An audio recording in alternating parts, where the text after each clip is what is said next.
Mi nombre, mi nombre es Adriana Guerra Troncoso.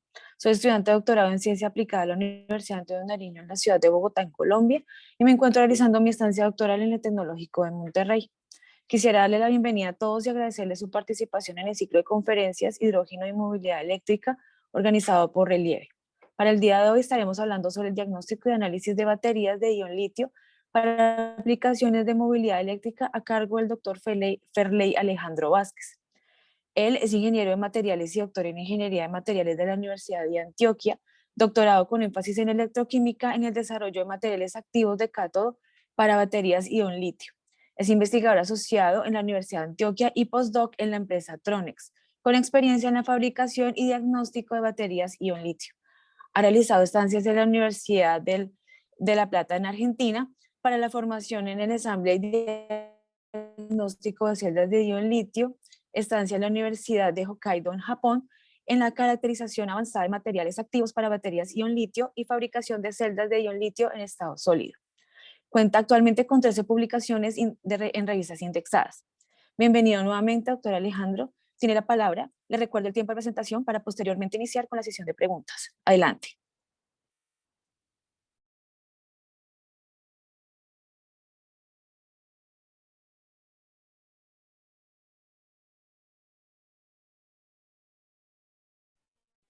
Muy buenos días para todos. Muchas gracias, Adriana, por la presentación. Antes de iniciar, ¿están viendo mis diapositivas? Sí, señor. Sí, bueno, muchas gracias. Bueno, eh, hoy lo que nos convoca es esta presentación que les tengo, diagnóstico y análisis de baterías de litio para aplicaciones en movilidad eléctrica. Es un trabajo pues, que ha sido apoyado por MinCiencias, Tronex, Universidad de Antioquia y también hace parte del proyecto Seneca. Vemos pues que, en que los vehículos eléctricos tienen una demanda en corriente. Estas demandas en corriente van a ser muy diferentes dependiendo de cada topografía, de cada ciudad, eh, por lo cual no se puede esperar que un vehículo eléctrico que tiene un desempeño, digamos, en Europa, Estados Unidos, tenga el mismo desempeño en topografías como la de Colombia o la de Medellín, ¿cierto? Más sabiendo que la vida o el desempeño, pero también hay que tener en cuenta por el otro lado que tenemos varios actores que tenemos que integrar para que la movilidad eléctrica sea exitosa. Por ahí entra el tema de estaciones de carga, porque no todas las cargas se realizan en casa o por cargas lentas, que son normalmente de unas 10 horas, sino que necesitamos estaciones de carga. Es este el caso, que hay vehículos eléctricos y hay aspectos que debemos de tener en cuenta a la hora de adquirir un vehículo y venden vehículos eléctricos de carga rápida que demandan unos drenajes de corriente, unos kW, pero tengo que tener en cuenta las estaciones de carga que hay en la ciudad para saber que mi vehículo me recibe esos kW, pero tengo estaciones de carga que me las puedan suministrar. Todo este sistema, digamos que las estaciones de carga deben estar interconectadas a la red eléctrica y van a tener unas demandas de corriente de la red eléctrica. Hay asuntos todavía que las ciudades tienen que resolver y las empresas de servicios públicos. ¿Cómo van a soportar esa demanda de energía? En gran parte, muchas de las soluciones vienen con sistemas de monitoreo remoto y lo que llaman redes inteligentes. Ahora sí, nos vamos al tema diagnóstico, nos vamos a concentrar en lo que es la batería y nos vamos a ir a fondo. De los vehículos eléctricos están conformadas por, está la batería contiene módulos, que son varias celdas en serie o en paralelo. Normalmente se van a encontrar, por ejemplo, estas nomenclaturas que dicen 96S2P, son 96 en serie, 2 en paralelo, u otro tipo de nomenclaturas, pero el S es serie, 2 paralelos. Son nomenclaturas que debemos tener en cuenta. Y los voltajes de las baterías. Vemos pues que a medida que vamos bajando, va bajando los voltajes, ya en módulos es un poco, va de 5 a 10 voltios más o menos, y estos módulos están conformados por celdas. Las celdas, digamos que la unidad básica da el voltaje básico del material de ánodo y de cátodo. Algunas celdas cilíndricas traen esta nomenclatura que quise describirla acá. Estos dos primeros números es el diámetro de la celda y los tres últimos la longitud. También en la celda van a haber componentes electrónicos como es el caso del BMS. El BMS, digamos que es el cerebro de la batería, es el que permite controlar y proteger la batería. Lo protege de sobrecargas, sobre descargas, controla los flujos de corriente, controla sobrecalentamientos también. Va a estar conectado al sistema de enfriamiento, realiza el balanceo de celdas. Ya más adelante vemos lo que es balanceo, permite almacenar datos históricos y transferir datos. En esta parte actualmente se trabaja mucho y acá en Colombia de hecho hay empresas que están trabajando y venden sistemas de monitoreo remoto, no solo para descargar directamente los datos, sino que a distancia puede estar descargando datos. Que cuando hablamos en el BMS, lo que es el balanceo, primero, ¿qué es el desbalanceo? El desbalanceo sucede cuando las celdas están en diferente estado de carga o cuando las capacidades son muy diferentes. Cuando las celdas están en diferente estado de carga, digamos que la batería más cargada me va a limitar la carga de todas las otras celdas y la más descargada me va a limitar durante la descarga total de la batería. Por esta situación, muchas de las baterías pueden perder del 10 al 30% de capacidad. Cuando vemos en las baterías, van a haber dos balanceos. Uno se llama balanceo activo y otro balanceo pasivo. El balanceo activo básicamente es un poco más caro, pero básicamente lo que hace es que cuando una de las celdas de menor capacidad alcanza su carga máxima, empieza a entregarle capacidad a las baterías que aún me reciben carga. Y en la descarga sucede lo mismo. De las baterías más cargadas le empiezan a entregar a las que pueden almacenar menos energía. Este método de balanceo, digamos que extiende mucho la vida útil y es un parámetro importante. Ya el balanceo pasivo, aunque hay muchos componentes que lo tienen, este tipo de balanceo es más para, digamos, componentes o baterías de baja demanda. El balanceo pasivo usa resistencia, son de menor costo. Entonces, como usa resistencia, lo que hace es que cuando esta batería que tiene mayor capacidad alcance su carga máxima y esta no ha terminado de cargarse, cierra un circuito y hace que parte de la energía se disipe en un resistor, permitiendo que esta batería que no ha cargado termine de llenarse en energía, digámoslo así. Problemas que tiene: gasto energético porque gasta la energía con un resistor, y dos, tenemos un resistor que se calienta y por ahí le va a irradiar calor a la batería, que más adelante vamos a ver posibles efectos. El BMS de un vehículo también va a estar conectado a un sistema de refrigeración. Vemos acá la batería. Estas baterías, que es esta misma, por acá tienen unos ductos, un flower que lo que hace es mover el aire al interior de la batería y refrigerarla. Dependiendo de las temperaturas, el mismo BMS va a ir controlando la velocidad y el flujo de aire. Este flujo puede ser aire y hay baterías que usan líquidos refrigerantes. Van a cambiar, van a tener diferentes geometrías y sistemas un poco más eficientes. Más adelante vamos a ver en el tipo de baterías posibles efectos que van a tener. En las celdas que conforman las baterías vamos a tener diferentes formas. Vamos a tener celdas cilíndricas que son de pronto una de las más conocidas, tipos paquetes.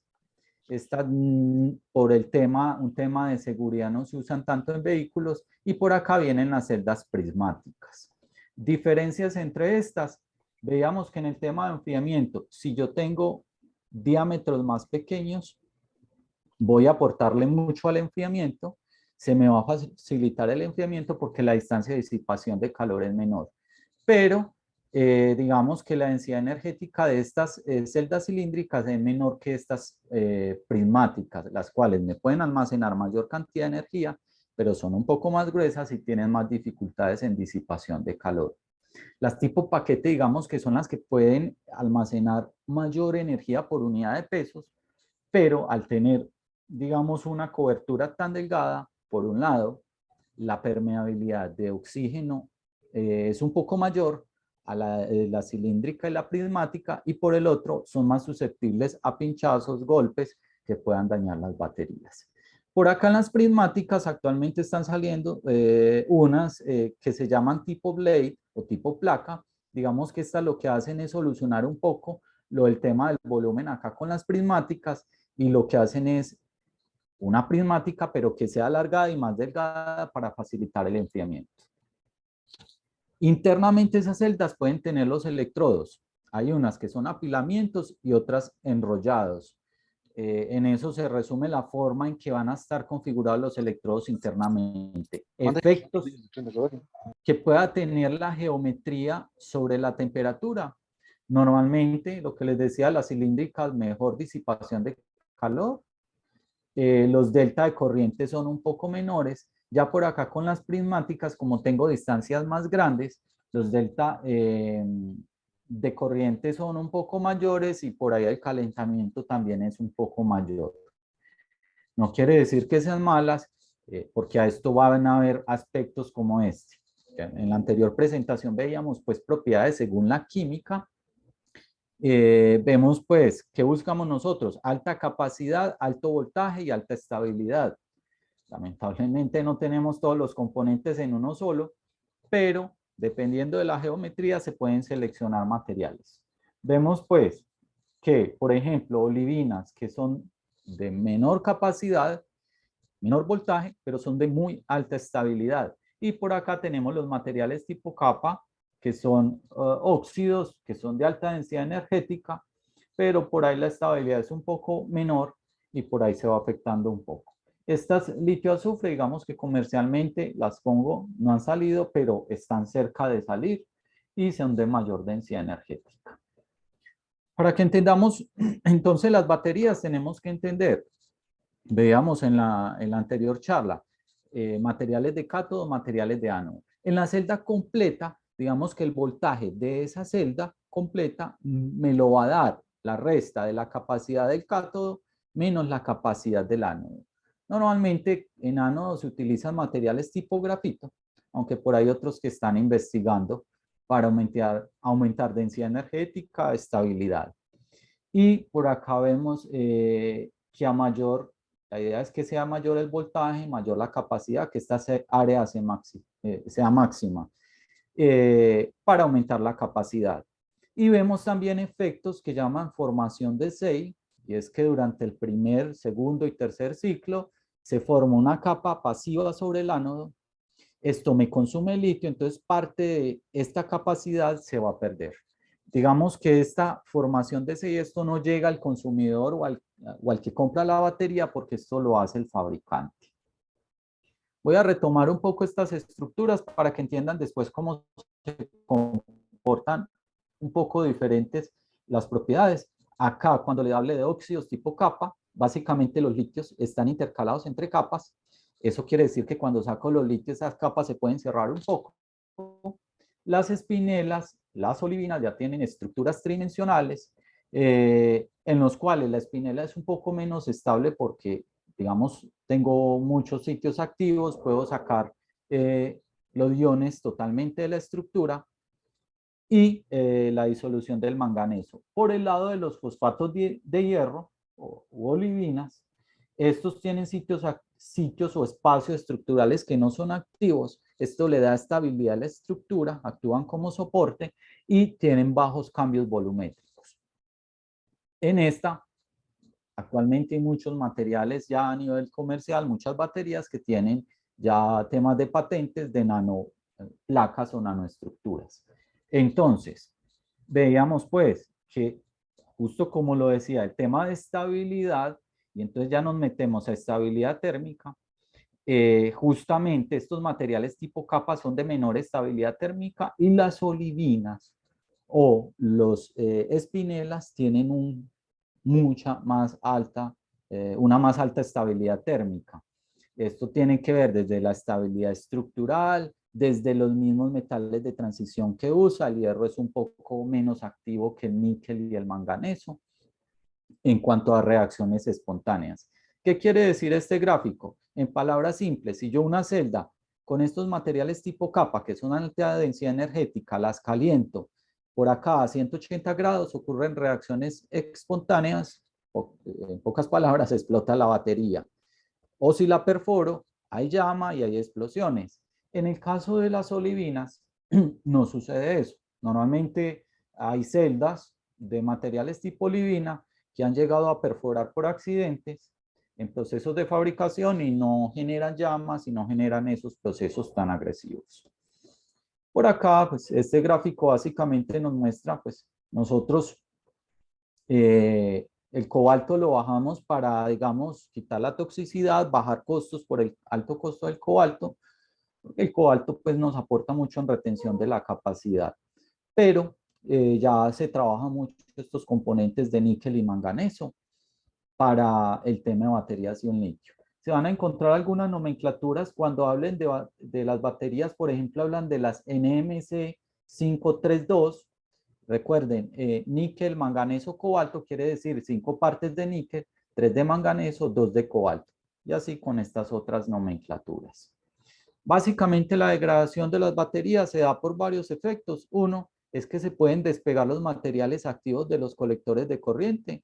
Dos, durante la carga y la descarga hay cambios volumétricos, entonces se puede empezar a generar microgrietas, afectar el material activo, y ya otras que son reacciones en superficie, que es disolución de material activo de cátodo y precipitación en el ánodo, formación, esto me formaría dendritas, o también la del litio se puede precipitar como litio metálico, forma dendritas y cortocircuita electrodos. Por acá vemos pues el caso de disolución de manganeso, estudios que han realizado de composición. De forma global, las baterías de un litio la vida útil puede estar afectada por factores de diseño, que puede ser paquete, materiales de electrodo, por temas de producción. En temas de producción está, por ejemplo, ensamble de estas celdas o el electrolito depende de qué tan libre esté de humedad y de oxígeno, va a afectar la vida útil. Y también lo que les decía ahora de la formación de la SEI, este envejecimiento, es esa formación de esa SEI inicial que se estabilice y no me siga consumiendo litio. Y ya vienen aplicaciones que depende a qué temperaturas va a operar, qué corrientes o cuáles son los drenajes de corriente, por ahí, por eso es importante el tema de topografía y cómo va a variar la vida útil de la batería dependiendo de la topografía en la que va a trabajar el vehículo, y ya temas de control de voltajes y corrientes. Nosotros pues realizamos diagnósticos, básicamente es por carga-descarga, eso es conteo culómbico, a temperatura ambiente, a altas temperaturas, con el fin de evaluar cómo es la vida útil. La vida útil de una batería, entonces, mire, acá está la etapa inicial, es formación de SEI. Esto lo hace el fabricante. Digamos que a partir de este punto nos llegan las baterías a nosotros. Acá cumplió el ciclo de vida en movilidad eléctrica y por acá hay otra vida que se le puede sacar en otras aplicaciones de menor demanda. Normas para baterías hay muchas. Algunas normas muy de movilidad eléctrica, otras para sistemas estacionarios. Van a haber normas europeas tipo NTC, las normas muy aplicables en Estados Unidos. Acá les comparto esto, ustedes para que lo tomen por si lo necesitan. No voy a entrar en materia para no gastarnos todo el tiempo ahí. ¿Listo? En algunas definiciones que tenemos que trabajar y que tenemos que saber a la hora diagnosticar batería de un litio,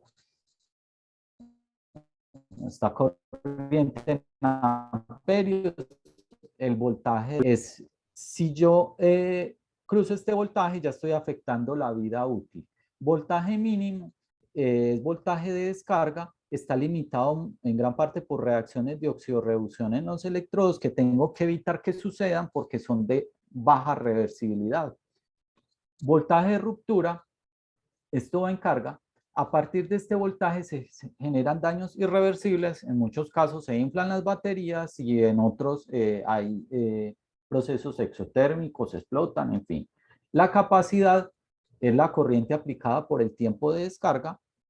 La capacidad específica, esto lo sabe uno más a escala de laboratorio y cuando salen nuevas baterías dicen un poco de capacidad específica, porque uno le dice, vea, esta batería es de tantos amperios hora. Esta capacidad específica lo que me dice es cuánta energía puede almacenar por unidad de masa o por unidad de volumen. La capacidad nominal, cuando viene la ficha técnica, es la reportada por el fabricante. Energía es capacidad por voltaje, potencia, corriente por voltaje, y el C-Ray, que viene reportada, dice esta celda operado C3, C5, C, es la corriente aplicada dividida la capacidad nominal de la celda. El estado de carga es la capacidad almacenada dividida la capacidad total que puedo almacenar. La profundidad de descarga es, digamos, un poco el inverso porque 100, o sea, el 100% menos el estado de carga. Cuando hablamos de estado de salud, hay estado de salud normalmente se da en capacidad, que es la capacidad actual sobre la capacidad nominal, pero también un estado de salud podría ser en C-Ready, es decir, una batería ya con muchos años, un poco vieja, no puede drenar la misma corriente que una batería nueva. Eficiencia culómbica me dice que tanta de la capacidad que almacené, o sea, en carga, puedo recuperar en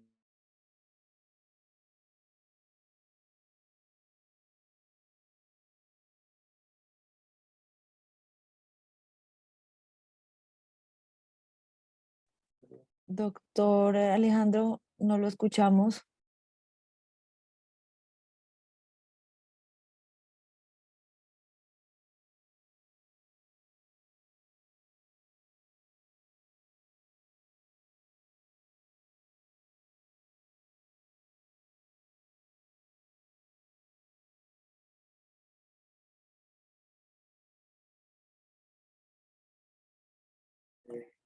Eh, Ofrecemos disculpas un momento, por favor.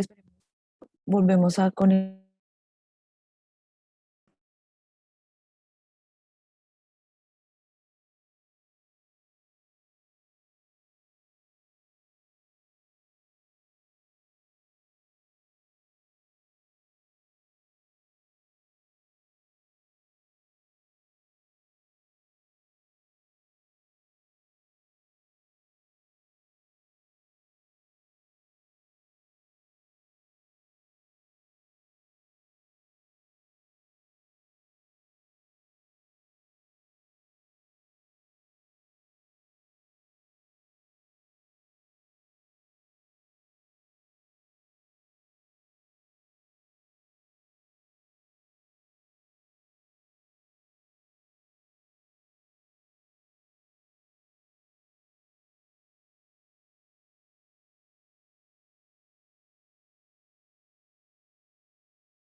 Aló, doctor Alejandro,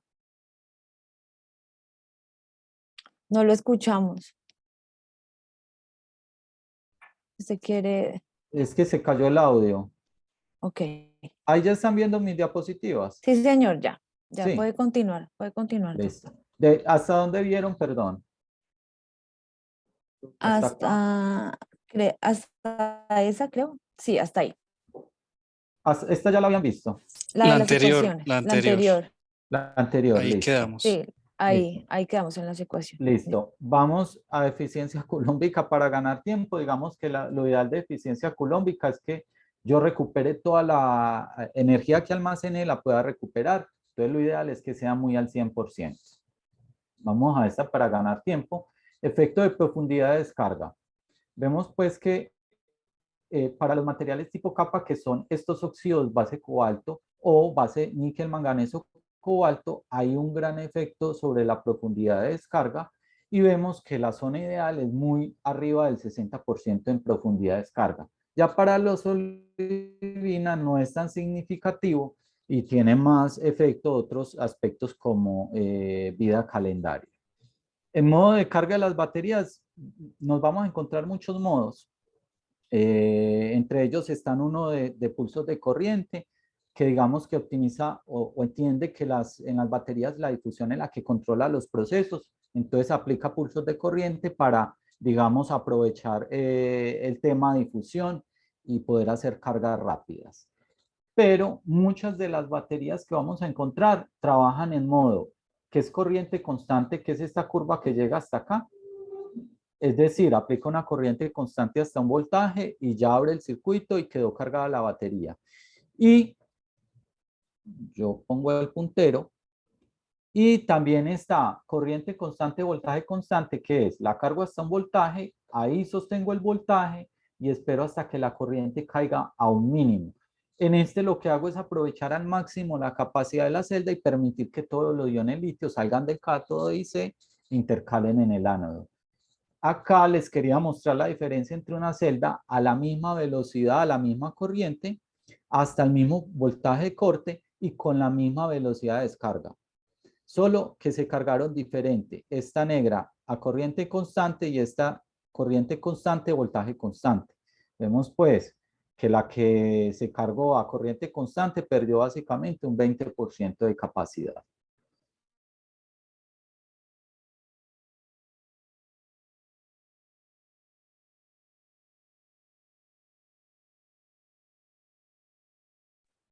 Doctor Alejandro, no lo escuchamos.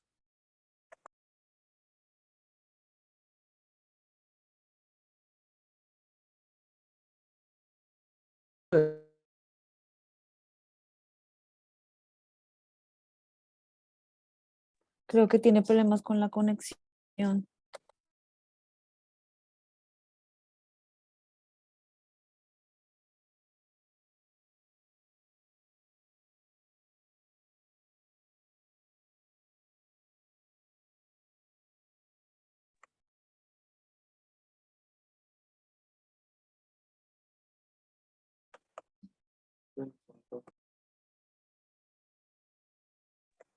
Doc, qué pena, no lo escuchamos. No se escucha.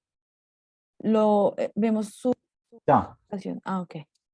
listo. Vida en ciclado. Le muestro estas dos curvas. Estos son los C-Ray. Este es a 2.5C, es decir, alta velocidad de descarga. Más o menos la descargan, es descargar una batería como en 20 minutos. Y este C sobre 56 es descargar una batería. Estos son como 2 días de descarga. Vemos pues que la batería que ciclamos más rápido me da mayor número de ciclos que la que ciclamos lento. Esto se da pues por la vida calendario, porque así no la esté ciclando, la batería se va degradando. Si transformamos esto a días, digamos que en días, sí, la que ciclo lento tiene mayor vida calendario que la que ciclamos rápido. No me está pasando la, ya. Digamos, la vida en ciclado, pues hay modelos que lo estiman, utilizan esta misma ley de Tafel que define las corrientes para las reacciones parásitas, sabiendo que la carga o la capacidad que consumen esas corrientes parásitas es esta corriente por el tiempo.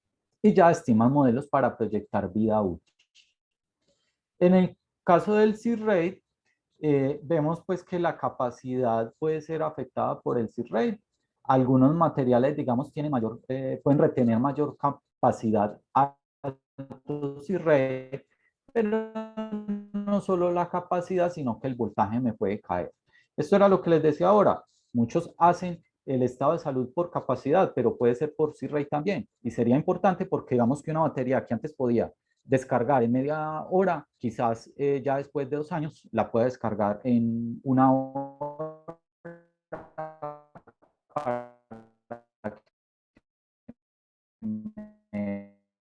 la misma capacidad. Hay muchos como capacidad, valor relevantes, hay que prestarle mucha atención en cuanto a seguridad, desempeño de la batería.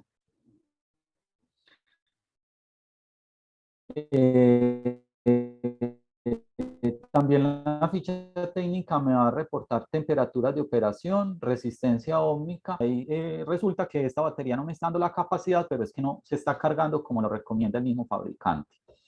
Metodologías para el diagnóstico de baterías. Vamos a encontrar algunas como conteo culombico, básicamente es sumar y restar corrientes e integrar en el tiempo.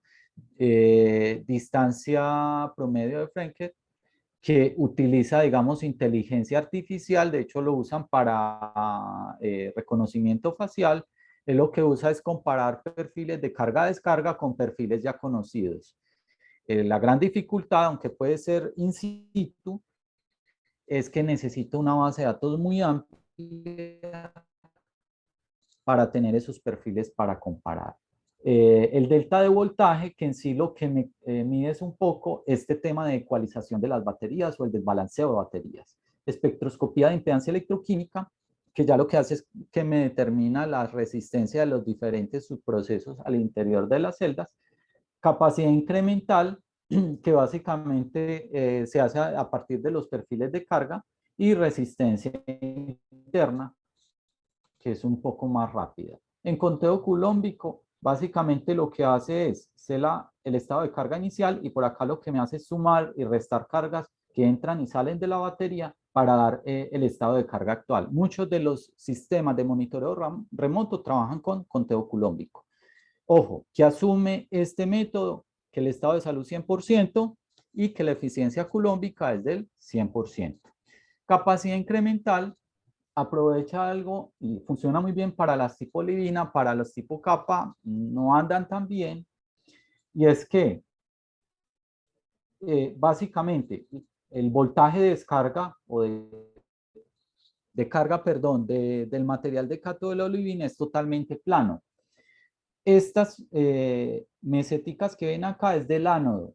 La celda completa, recuerden, es el voltaje del cátodo menos el ánodo. Entonces, mientras la estoy cargando, básicamente haciendo estas restas y voy obteniendo estas plateas. Es decir, que si no tengo suficiente litio, ya cuando va a llegar a llenar esta plateita de acá abajo, se agotó el litio, entonces esta platea no se me va a formar. Entonces, indirectamente podré calcular ese tipo de afectaciones en las baterías. Resistencia implica una corriente de 0.2C y mide el voltaje de la celda. Con esos valores calculo una resistencia y me dice, ¿qué me calcula la resistencia? Resistencia óhmica, que es de los componentes electrónicos de la batería y del electrolito, y resistencia a la polarización, que tiene que ver con los procesos o las reacciones que ya suceden en la batería. Pero vemos que la resistencia interna va a depender del estado de carga. De hecho, muchos de los computadores calculan el estado de carga de la batería a partir de resistencia interna. Aplican esa corriente, calculan esos delta de voltaje y por ahí calculan, estiman más o menos el estado de carga de la batería.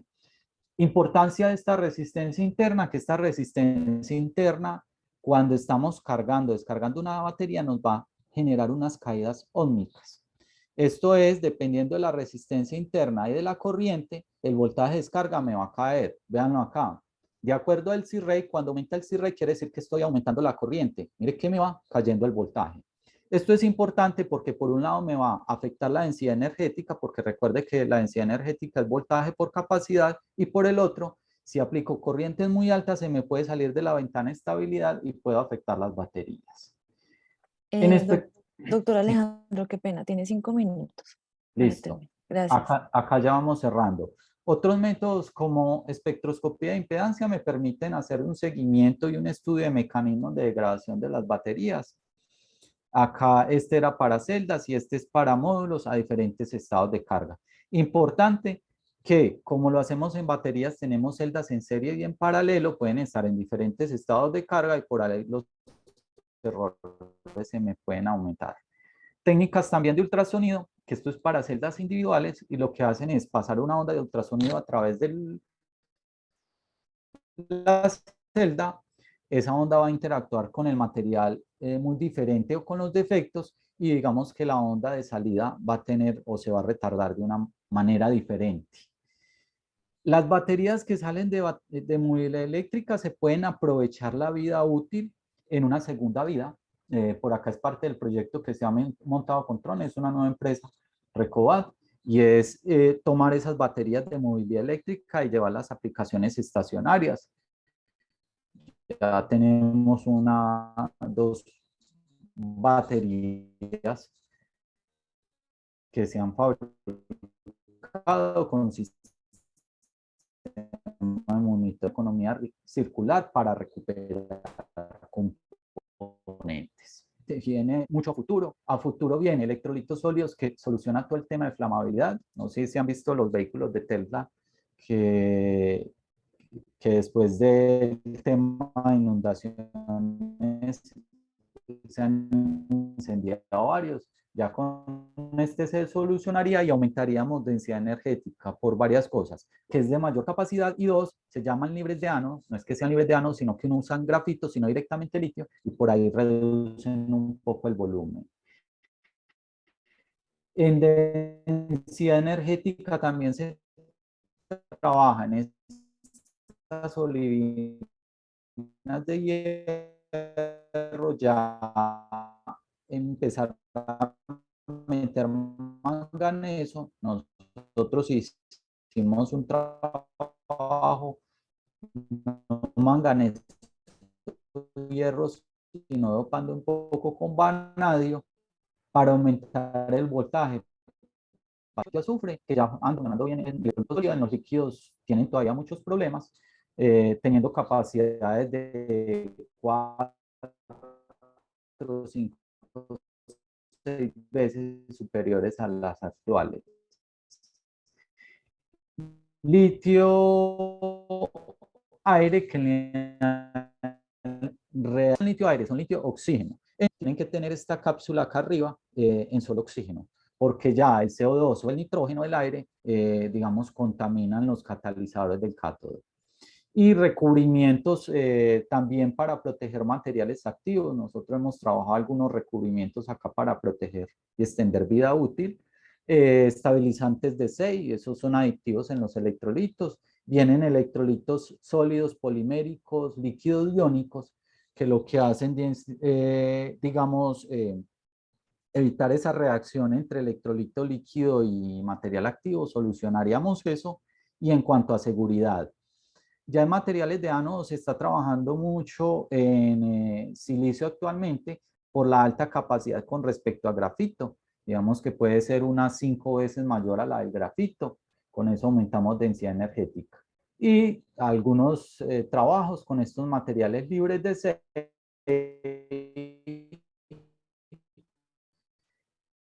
que como les mostramos, mucha parte de la capa. Vemos que en este último año subió 5 veces su precio. Ya vienen baterías ion sodio, ion magnesio, que ya han madurado bastante. Por ahí sacrifican un poco de capacidad, pero digamos que ion magnesio promete mucho porque ya puede recibir 2 electrones por mol y castiga un poco el voltaje en 0.6 voltios. Muchas gracias y si tienen preguntas. Muchísimas gracias, doctora. ¿Tienen alguna pregunta, por favor? Sí, señora, adelante. Adelante. Sí, Doctor, bueno, adelante. Luis Gutiérrez, los amigos de Conversa. Este estado de carga de las baterías, por ejemplo, el estado del SOC y el SOH del estado de salud. Este, nosotros en la parte técnica, el momento de hacer un diagnóstico, la mayoría de equipos únicamente al hacer diagnóstico nos da el State of Church, o sea, el SOC, ¿no es cierto? ¿Cómo nosotros podemos, como una herramienta o sea, adicional, o cómo nosotros podríamos determinar solamente, digamos, como tenemos en el escáner, si nosotros tenemos el estado de carga, ¿cómo podríamos nosotros hacer una relación para saber qué tanto de SOH tenemos en la batería? O sea, qué tanto de vida útil tenemos, de salud tiene la batería. ¿Cómo podríamos nosotros? Porque realmente los escáneres genéricos no nos da el SOH, solamente nos da el SOC, el porcentaje, ¿no? Exacto, sí, ¿Cómo porque podríamos nosotros hacer? Gracias. justamente es por eso, porque él asume el otro valor. Entonces yo lo que asumo, de hecho, él lo fija, el SOH en 100, y me ha tocado empresas que, pero es que esto permanece en 100 y yo no se le va a mover de 100 porque él lo asumió. A ver, hay una forma. Si yo lo quiero seguir haciendo remoto y no quiero usar otra herramienta, lo único que podrías hacer es ver cómo diseñas y cómo y qué estrategias usas para cargar totalmente la batería, llevarla a estado full carga y descargar totalmente, por ejemplo, el vehículo, ver cuánta capacidad le consumió. Si yo otros métodos para hacerlo remoto es lo que le decía, estas correlaciones, y ahí tengo que empezar a trabajar. Uno, si ha dado un mucho mejor resultado para los materiales cuando son de químicas NMC o LCO, resistencia interna, y ya las LFP, la capacidad incremental ha sido una buena herramienta, porque la capacidad incremental básicamente yo puedo si montar una estación de carga que me permita ir almacenando estos datos de voltaje de la batería cuando la estoy cargando y analizar este perfil. Yo con esta fracción de la carga o de este perfil de carga podría analizarlo. Eso de forma remota. Porque a nivel de laboratorio, nosotros, por ejemplo, tenemos estos cicladores y para estado de salud, si puedo retirar la batería, simple. Cargo la batería al 100%, la descargo, de hecho le hacemos unos 3 ciclos y directamente sacas el estado de salud. Pero entonces hay que definir estrategias dependiendo si puedes desmontar o no desmontar la batería. Ok, doctor, muchísimas gracias. ¿Alguna otra pregunta, por favor?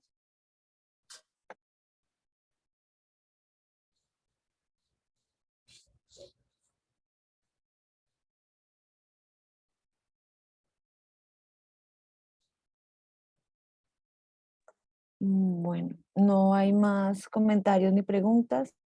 Entonces, doctor Alejandro, muchísimas gracias por su presentación. Les agradezco a todos por la participación y nos vemos en la semana entrante otro ciclo de conferencias. Muchísimas gracias a todos. Bueno, con gusto, gracias. Hasta luego. Gracias. Hasta luego. Hasta luego. Hasta luego.